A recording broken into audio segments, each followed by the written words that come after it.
Hello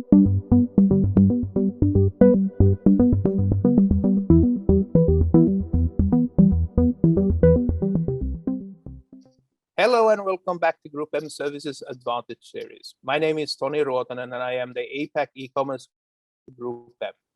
In the previous episode, Chris Packman discussed with three e-commerce experts from our sister agencies Ogilvy, Wunderman Thompson and VMLYR, where they discussed the necessity for brands to participate in mega sales days, but also the risk which comes with it.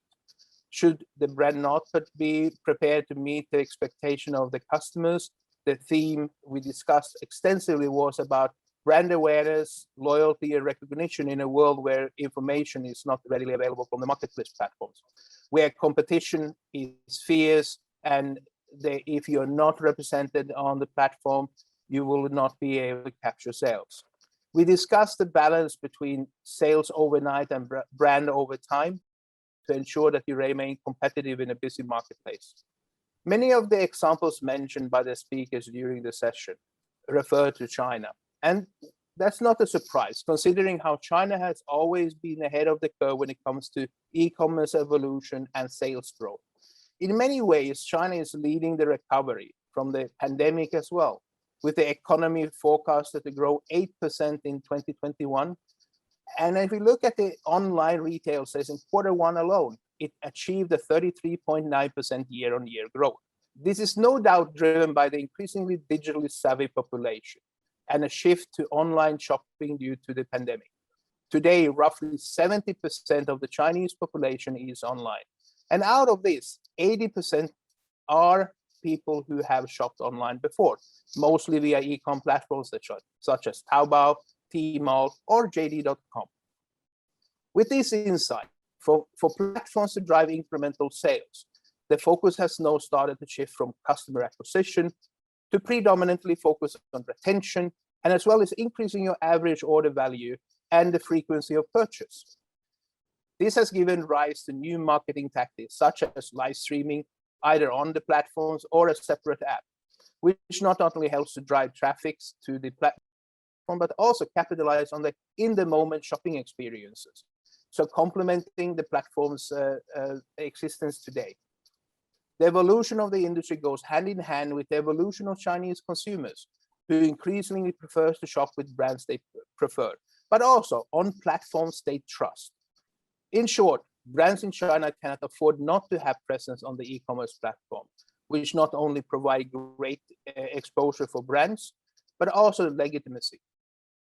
In this third episode, we will take a closer look at the e-commerce industry, exploring key changes that has taken place around mega day sales, how brands and platforms are upping their games to drive incremental sales, and how live streaming is growing in importance, a trend that actually has taken China by storm and now gaining momentum across the Asia Pacific as well.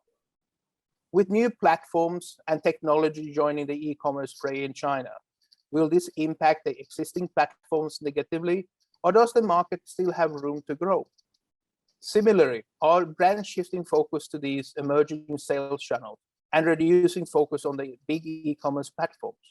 Or, as our previous speakers suggested, should they develop a strategy that incorporates all channels but maximizing for efficiency? I'm joined today by Jerman Zhang, who is the General Manager of GroupM Commerce in China. Welcome, Jerman.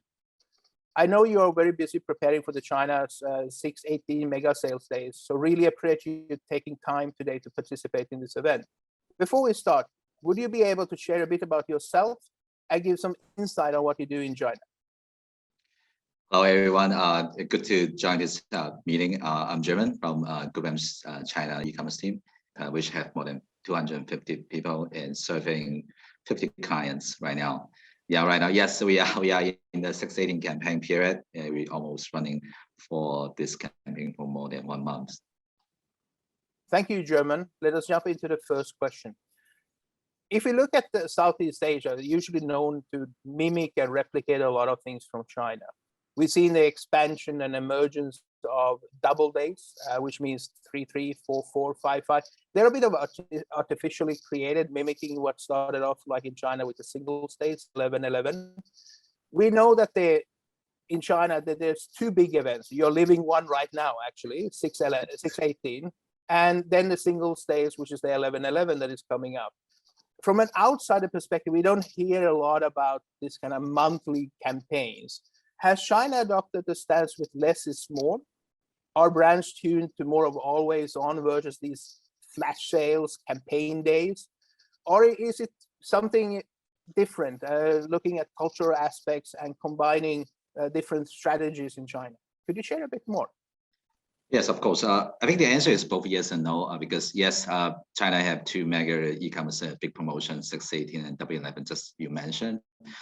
Just not more than that, because also China have other promotion campaign like Chinese New Year, Valentine's Day, also Christmas Day also. So they not only do the mega sales, but also have other big promotion days also critical to the brands, to the clients. In terms of the always on sales, clients always focus on the always on too. They providing the discount and to attract the user. In the mega sales of promotion, they will do more and amplify the promotion and amplify the discount. But they're both important to the clients in China. So it sounds like in China, there are more campaign days, but it's surrounded by some events that are happening in the culture, like Chinese New Year, Valentine's Day, more than in Southeast Asia, where it's almost artificially created. Yes. Is that generating more attention because it's a hype in general in the industry? Valentine's Day being a good example of everyone is talking about Valentine's Day. Does that help to drive additional traffic to online? Yeah, of course, definitely, because the purpose of these platforms to also create like a Valentine's Day's promotion is to leverage this kind of event to attract the user to go online to do the shopping and prepare the gift to your girlfriend or boyfriend. So that's also a very good moment to do the promotion. Okay, thank you. So the next question is looking at, if you think about the big mega day events, it's mainly driven by like Tmall, JD.com, Pinduoduo, in the market. But China being a very mature market, as I mentioned earlier, that you already have 70% of the population online, 80% of those has already done online purchases. Have you seen a shift in their behavior on how they are trying to assume growth with acquisition is not possible for all the platforms anymore, potentially some? Have you seen this kind of differentiation of platforms? Because I'm thinking like Tmall and JD.com is something I usually would go and potentially buy something what I want. I know I need to purchase, but where does the potential impulse buying comes from? I think the two questions. One is about what is the platform's approach to the user acquisition or retention activation. Second, about talking about the impulse purchase or intent to buy. I think the first question is that yes, they have different approach. Right now in China, the e-commerce is a truly mature market. And then when Taiwan, Tmall, they have very high penetration of Chinese online purchaser. Taiwan and Tmall have very high penetration of online shoppers. So the focus for them is how to retain the user, to find a kind of share of users, and how to reactivate them, how to increase the purchase frequency and basket size. They have more focus on existing users, their activity. For JD.com or Pinduoduo, they still have a lot of potential to grow quite a new users. So their approach will be more focused on new user acquisition, especially beyond the first tier city. They need to do user acquisition more often. So yes, when we call it intents to purchase, more fit for the traditional platforms like Taiwan, Tmall, and JD. We know what we plan to buy and what we plan to purchase. So we go to Taiwan, Tmall, and JD to search, or the system will recommend based on your behavior that will be more fit for the intents to purchase. Of course, right now in China, social media, social platform will also introduce the e-commerce. In China, the social platform like Douyin, they also building their own e-commerce ecosystem to attract the user. It's not intent to purchase, just impulse purchase. When we see this live streaming, when we see the short form video, it's very interesting. I don't have the plan to purchase this item before, but it's very interesting. So they will attract the user to do the purchase, to place the order. So they have a different approach for the traditional e-commerce platform. I am curious to hear more about, let's take Alibaba's Tmall that you mentioned are shifting focus predominantly for retention activities and frequency of purchase. Have they abandoned completely their customer acquisition? Have they felt that, okay, now I'm mature enough, I just need to take care of my customers? Or are they still trying to do some customer acquisition and balance that retention versus acquisition at all? I think it's not just been the new user acquisition for Taobao and Tmall. They're still doing this, but the focus, especially when we see from Time 618 campaign, they will highlight a lot about their platform's membership program. If you are Tmall's VIP member, you will have more discount, you will get more coupon and this kind of things. Want to increasing the frequency of purchase, but still they're still doing the new user acquisition. But the thing is that it's the focus difference will be the key. Okay, thank you. So live commerce has increased significantly in the past 2 years in China and setting the trend of showing how efficient live commerce can be. A lot of people outside of China is experimenting about live commerce and trying to learn about how it can be leveraged for the full funnel, meaning driving brand awareness, consideration, and conversions. So curious to see learnings from China and how successful have the brands been able to achieve this full funnel view. And I know there's different type of platforms as well. You will have, for example, on Tmall or Taobao, they have their own platform live streaming capabilities. And then you will have like Douyin, which is a pure social live commerce, social commerce type of platform that has not that historical e-commerce background. Would there be different strategies to activate and reach out to customers in these two platforms? I think two things. One thing is that right now in China, more and more brands will shift their focus and start to focus more on the live commerce, live streaming, or short video. Because in China, the background is that in China, every online user spend more than 100 minutes every day in the short video site. So this is the very important things. Users focuses on short video platform or short video application right now. So where the user are, the brands will chasing. The brands will be thinking about the live streaming will soften the funnel of the user journey. For example, like a Douyin, they do the same things in the same application, same platform. They can leverage the live streaming to attract the user, increase their awareness and interest, and also place the order, do the purchase at the same time in the live streaming. So that's will improve the efficiency and also the conversion rate. So that's why brands will focus more on live streaming and also short video. And when we talk about how to do better on the live streaming, right now the brands will do two things. One thing is that they will leverage or highly utilize the top KOLs because they can help the brands to sell more than 100 million RMB sales. That will be very significant sales channel right now, and also helping the brands to do the branding and also awareness. And so top KOLs cooperation will be the key focus. Another thing every brand will right now is create or build their own store, not only on the Tmall and Taobao and JD, but also have the store on Douyin that they will do their own stores live streaming. So curious on that. Predominantly, we know that it's a KOL-driven world in China. If a brand on Douyin sets up their brand store and the brand uses their own sales agents or who has promoters that they have in normal physical stores, are they successful in leveraging their own stuff, or in order to reach really high sales volume, you would need to engage with a top KOL? If brands pursue for the big sales, they need to rely on the top KOLs live streaming right now. So that's why every night that's so popular for the top KOLs on Taobao or on Douyin's live streaming. But second thing is that brands also need to spend more efforts on their own stores live streaming.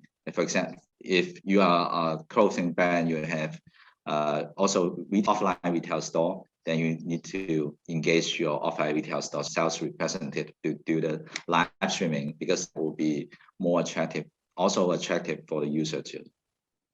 Okay, I'm curious on understanding a bit, as these brands now see the live commerce or live streaming exploding in sales, seeing like 100 millions in RMB sales per day. Are they shifting away from the traditional big e-commerce platform like Taobao, Tmall, JD.com in favor of these emerging platforms? Or are you seeing that they are chasing the dollars in general and not caring where they are spending? They just want to get the increase in sales. I think the fact is that even for Taobao and JD, they also have live streaming channel, live streaming functionality. So the brands right now will also focus on the Taobao's live streaming. So it's not a shift in China. This is very high competition on the e-commerce. So every brand will say, okay, any other new channel, emerging channel, they can think about that, and that's Douyin. The brands will not also shift their focus from Taobao and JD to Douyin, but doing both rather than shift. Okay, so you see they see it as a complementary channel more than a new technology that they should be backing instead. Okay. And also they were thinking about it will be a new users acquisition channel from the brand's perspective, because live streaming like Douyin, they have different user groups. Yeah, and that makes sense. Another emerging trend in China that has been gaining traction thanks to Alibaba is the new retail concept of physical stores like Hema, and then pairing that up with the fast delivery, quick commerce deliveries. It also shows that these e-commerce brands don't believe that the physical retail store will disappear. And even within MediaCom China, there's huge hype about going online. You need to be online. China is almost 40% of online retail is of the retail channel. But there is still this nature of needing touch and feel and try potentially for some customers. So younger demographic might be easier to just purchase online.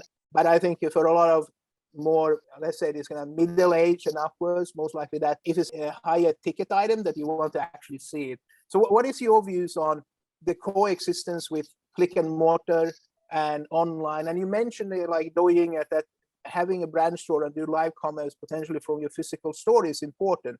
Why is that important? I think there are two things. Right now in China, the online sales percentage still increasing and growing, and take more share of the China retail sales percentage. And second, I see that will be a different categories brands approach. For example, if you are fresh goods brands or your clothing brands groups, they still need highly rely on the physical store, because you're talking about it. You need to see this, you need to touch this, you need to try this and this, or you need to have a fast delivery. It's very important in the physical retail store. And for the new brands, you want to increase the brand's awareness to new user groups. The physical store still have a lot. And number three is talking about what is the live streaming can help the retail store. I think it's a synergy, because what Taobao and Douyin, they really want to do is O2O, we call it O2O, online to offline. For example, especially if you have a retail store, your sales reps can do a live streaming on Douyin or Taobao that can help to drive the users' attentions. Also can, because you are in the store, the experience is good. You're doing the live streaming, you can the audience, the users can see the real things, can improve conversion. I think that will be a big synergy between live streaming and also the offline retail store. So technically, you're seeing the retail store changing a bit of almost being your showroom online, where you do live streaming. And it actually also builds a bit that, by the way, you can come and see me as well. I have one more question I wanted to get your views on. You're living in the world where innovation, exploration is conducted, and many see China as the market leader in developing new technologies to reach customers, conduct online sales. So what do you think is the future for China, and what do you think will happen with the rest of the world? Southeast Asia is a good example. We try to look at trends, what is happening in China, and then try to predict when could it potentially be converted into Southeast Asia. What is your prediction? I have strong confidence that the Chinese online business sales percentage will still grow and maybe reach to like 50% of the China retail sales. That will be a very most important channel for all the brands. Second, we see not only Tmall and JD, but also all the digital platform, the digital players like Douyin, social platforms, content platform, they will create their own e-commerce ecosystem, because e-commerce will always be a big revenue stream for all the digital players. That means to brands that you need to facing multiple platforms, not only the Ali and JD, but also need to facing Douyin or maybe other social media or content media. And number three is that every time you see the evolution of the e-commerce, they're improving efficiency of the transaction. For example, like we're talking about live streaming or short video, that will be an evolution compared to just only the pictures and context of text, and more engaged with the users and then help to drive the conversion. Right now, maybe live streaming or short video take 15% of the overall e-commerce sales, but in the future, we see this percentage will still fast growing.